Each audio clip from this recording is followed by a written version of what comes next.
eie idee dat Kersfees is nie net 'n storie nie. En ek dink ons wat kinders van die Here is, wat gelowiges is, dink ek kan amen sê daarop en julle kan seker nou daar sit en sê, Philip, maar ons weet dit. Maar ek gaan vandag bietjie met julle praat oor 'n gedagte wat ek het, want ons is in die Kersseisoen en dit is lekker om oor Kersfees te praat en Kersgoeders te bespreek. Maar toe ek hierdie woorde lees of toe ek hierdie woorde in my gedagtes kry dat Kersfees is nie net 'n storie nie, kom hierdie volgende lyn op. God hou altyd sy beloftes. Kersfees is nie net 'n storie nie. Dit is net 'n herbevestiging van die feit dat God altyd sy beloftes hou. Nou ek gaan vandag kortliks 4 beloftes met julle deel wat gemaak is oor Jesus Christus, oor die hele Kersfees narratief en hoe dit vervul is in die Bybel, en dan gaan ons dit net terugwerk na wat beteken dit vir my vandag. Maar ek wil graag vir julle die volgende lees. Ek het dit nie op die skerm nie. Ek het dit net geskryf en ek het gedink dit sal 'n oulike idee wees om met julle te deel. Ek sê die volgende hierso: Jesus se geboorte is nie toevallig nie. Ons sê Kersfees is nie net 'n storie nie, maar Jesus se geboorte is nie net toevallig nie. Hy is nie net gebore en toe ewe skielik begin daar nou stories oor hom beskryf het nie. Dit is deel van God se reddingsplan. Dit is deel van God se reddingsplan van die begin af, dat daar 'n seun gebore sal word vir ons. Dit is deel van God se reddingsplan. Dit is 'n belofte wat vervul is, en vandag praat ons juis oor beloftes wat vervul word en God wat by sy beloftes hou. Dit is 'n gebeurtenis wat hoop gee. Dit is ek die storie van Jesus se geboorte lees, en ek lees daar's engele wat gejuig het en gesing het oor sy geboorte, is dit iets wat vir my hoop gee, want die koning het gekom. Ons weet hy het gekom, want ons lewe 2000 jaar na sy geboorte, maar as ek die storie lees, is dit 'n storie wat hoop gee. God bly by sy beloftes. Sy geboorte is nie toevallig nie. Dit is 'n gebeurtenis wat hoop gee. Dit is nog 'n uitnodiging van God, wat ons uitnooi. Vertrou my beloftes sal ek altyd vervul. As ek die storie van Jesus se geboorte lees, en ek sien die beloftes wat ek nou gaan bespreek, en ek sien al die ander beloftes wat gemaak is, wat God bygehou het, is dit net 'n uitnodiging wat God vir my gee, persoonlik, om te sê, jy kan my maar vertrou.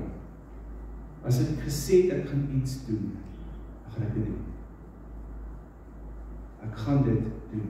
Jy hoef nie te bekommer nie. So kom ons gaan gou vinnig deur die beloftes, 4 beloftes, so dit gaan lekker vinnig wees. Belofte 1, die Messias sou uit 'n maag gebore geword. So die eerste belofte wat gemaak is, lank voor Jesus se geboorte, is dat daar 'n redder sal kom, en hy sal uit 'n maagd gebore word. Nou, baie van die kulture van daai tyd, en baie van die gelowe, het iets soortgelyk gesê, dat hulle redder, of hulle God, of hulle wat ook al, gaan uit hierdie met wonderbaarlike manier kom, en nie een van hulle het nie.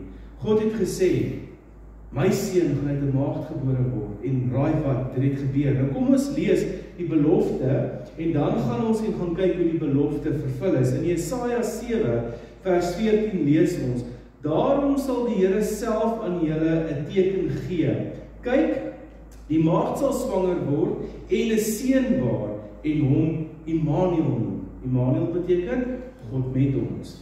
So, daar sal 'n vrou wees, sy sal swanger word, sy is 'n maagd, en sy gaan 'n seun kry, of gebaar, en ons gaan Immanuel. Dan gaan ons na Matteus 1 toe, en ons lees die storie, en dit het alles gebeur, sodat die woord vervul sou word, wat die Here deur die profeet gespreek het. Kyk, die maagd sal swanger word, en 'n seun baar, en hulle sal hom Immanuel noem. Dit is, as dit vertaal word, God met ons. Nou wat ek uit hierdie storie uitvat is, Jesaja is lank voor Matteus geskryf, plus minus 700 jaar. as dit nie dalk bietjie langer is nie, maar kom ons werk op omtrent 700 jaar. 700 jaar terug het God 'n belofte gemaak en vandag word die belofte vervul. Dit voel vir my, as hy nou vir my belofte gee, ek gaan nie oor 700 jaar hier wees nie, maar as hy vandag vir my 'n belofte gee, weet ek dat belofte sal waar word. Ek sê hierso, God se tydsberekening voel baie keer stadig. Hy het vir ons 'n belofte gegee en nou wag ons dat hierdie belofte in vervulling kom, maar dit kom nie in vervulling nie. God se tydsberekening voel baie keer stadig. 700 jaar in Jesaja se geval, maar sy belofte val nooit nie. Hy hou sy belofte tot in die fynste detail. God het gesê, die redder gaan gebore word uit 'n maagd uit. En dit het gebeur. En julle sal hom Immanuel, God met ons. En wat het hulle hom genoem? Immanuel, God met ons. Sy tydsberekening 700 jaar. Sy details 100% reg. So as God vir jou vandag 'n belofte gee, wil ek jou terugvat na hierdie stelling toe. As God 'n belofte maak, gaan dit waar kom. Maar moenie volgens jou tyd dit probeer uitwerk nie.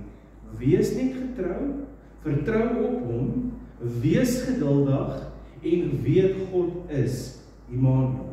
En op die regte tyd, wanneer sy tyd vervul is, sal hy daai belofte vir jou laat gebeur. Ek het in my lewe terugkyk na baie beloftes wat die Here vir my gemaak het, toe ek jong tot bekering gekom het, toe hy vir my net gesê het, jy gaan nou in die voltydse bediening in, daar's baie beloftes gemaak.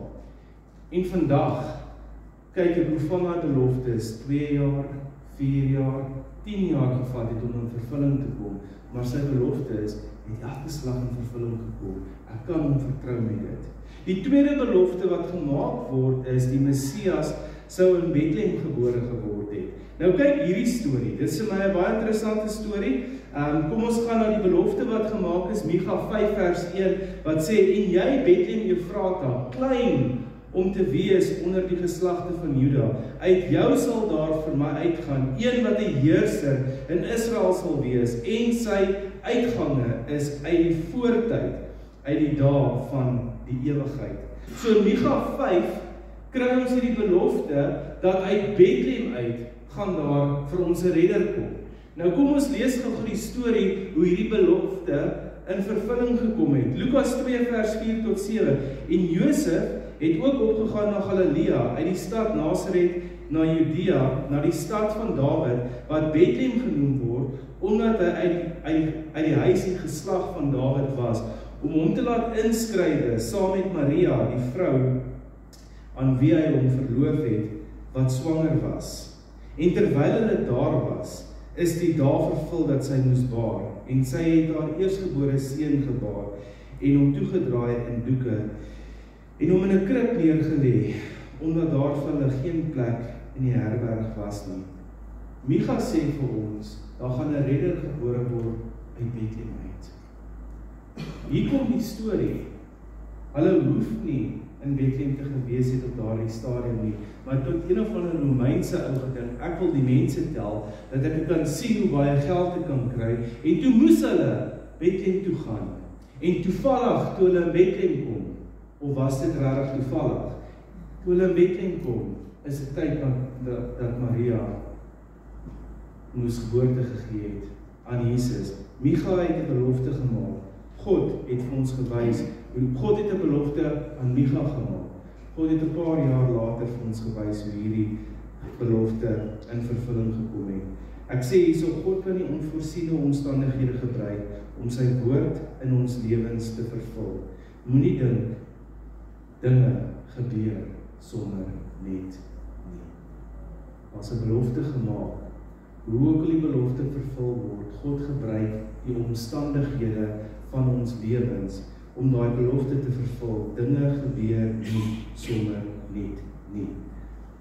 Die derde belofte, moet ek net eers gegooi hier, iets het nou nie gebeur. Die derde belofte, 'n koning uit die geslag van Dawid. Daar's 'n belofte gemaak dat Jesus, die redder, Immanuel, God met ons, uit die geslag van Dawid sal kom. Kom ons lees die belofte In 1 Samuel 7 vers 12 en 13, as jou dae vol is, en jy met jou vaders ontslaap het, sal ek jou nakomeling, wat uit jou liggaam sal voortkom, laat optree en sy koningskap bevestig. Hy sal vir my naam 'n huis bou, en ek sal sy koninklike troon bevestig tot in ewigheid.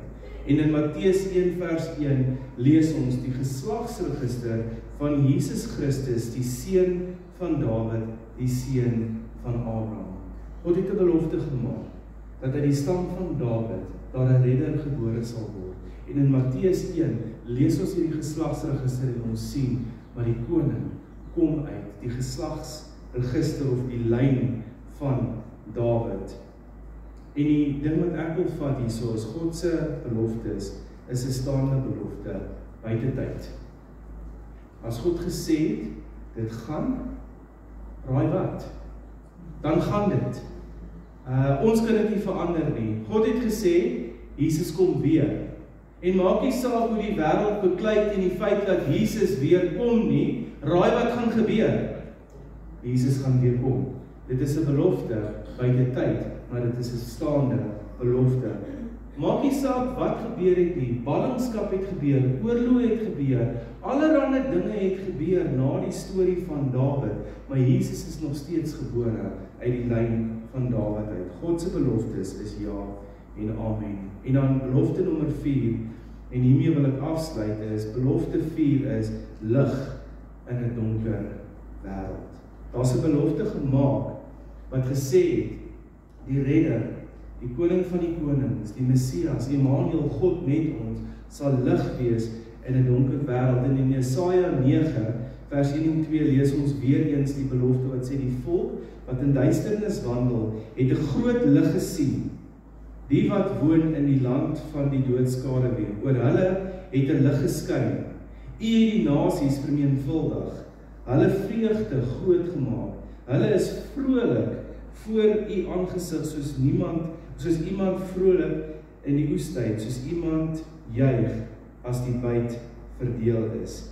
En dan lees ons hierdie belofte wat in vervulling gekom het. Matteus 4 sê vir ons, en hy het Nasaret verlaat en gaan woon in Kapernaum aan die see, in die gebied van Sebulon en Naftali, sodat vervul sou word wat gespreek is deur Jesaja, die profeet, toe hy gesê, die land Sebulon en die land Naftali, na die see se kant toe, oorkant die Jordaan, Galilea van die heidene, die volk wat in duisternis sit, het 'n groot lig gesien, en die wat sit in die land, en skaduwee van die dood, vir hulle het 'n lig opgegaan.